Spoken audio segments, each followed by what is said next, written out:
For the Psychic Spectacular taking over 2025, that thing, Cliff, is going to be changing over to Larvitar. Going to be a lot of people's best friend, apparently. That's what they're saying online. But okay, you're going to see that we'll beat Cliff underneath 1500 CP. Some of these Pokemon, like even this Scrafty, just to kind of illustrate that it can be done and, hopefully help people out that need like a budget team, right? That Scrafty's under 1300, so we could go even lower. It's just sometimes why do that when I have the right choice, I guess, So it's kind of a balancing act for me as the creator, but essentially the point is, look at this. So Poliwrath gonna be really nice for multiple reasons, but we're kind of preparing for all things that Cliff can throw at us, but Larvitar also, it is rock and ground. Both of those, Poliwrath can actually take on pretty well because, of course, Mud Shot, that's its fast attack. You're not really doing that for damage, but hey, you still get that super effective in with that, and Power Up Punch, I mean, he's part rock, right? If you wanted to use the Ice Punch, I mean, that's gonna also be, Larvitar's gonna have vulnerability for that, so yeah, Poliwrath, just kind of a great Pokemon to have for Team Go Rocket in general, and look at this, we can even kind of carry over an Ice Punch right now into the Skarmory fight, because of course this Cliff encounter is gonna lead to Skarmory here in that middle spot.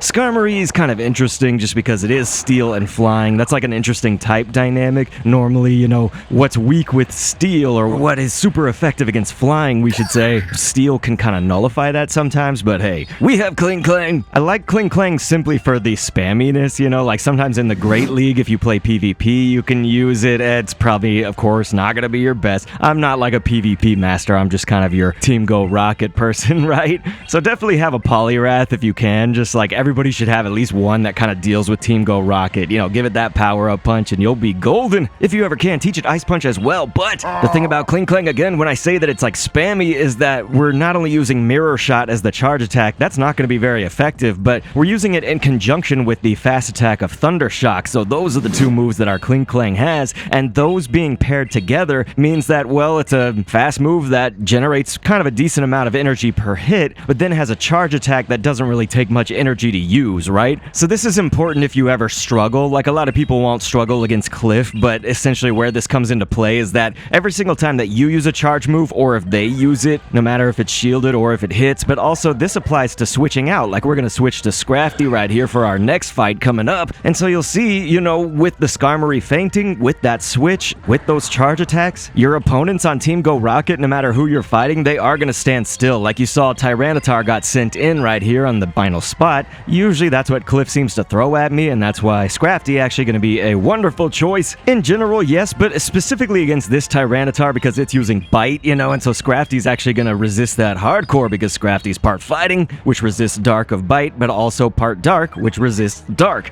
But yeah, during that stagnation period, that stun time that Team Go Rocket has after the charge attacks or after the fainting and switching, you just want to essentially be generating energy that can even overcharge. So like, let's say you have a Power Up Punch in this case, ready to go. Well, don't just use it right away. Kind of wait until Team Go Rocket's right at the point where they're going to attack you again, and that's when you can use it. So essentially, you're sort of creating a situation where Team Go Rocket can barely move. They can like barely get off any attacks on you. So it's nice, again, only if you're struggling. Like, a lot of people probably won't struggle against Cliff, maybe even Sierra and Arlo. I will have at least one video out for each of them, but you're probably like, well, we need to see Giovanni. So yeah, I got you covered. Please click an end screen on screen. And thanks for viewing.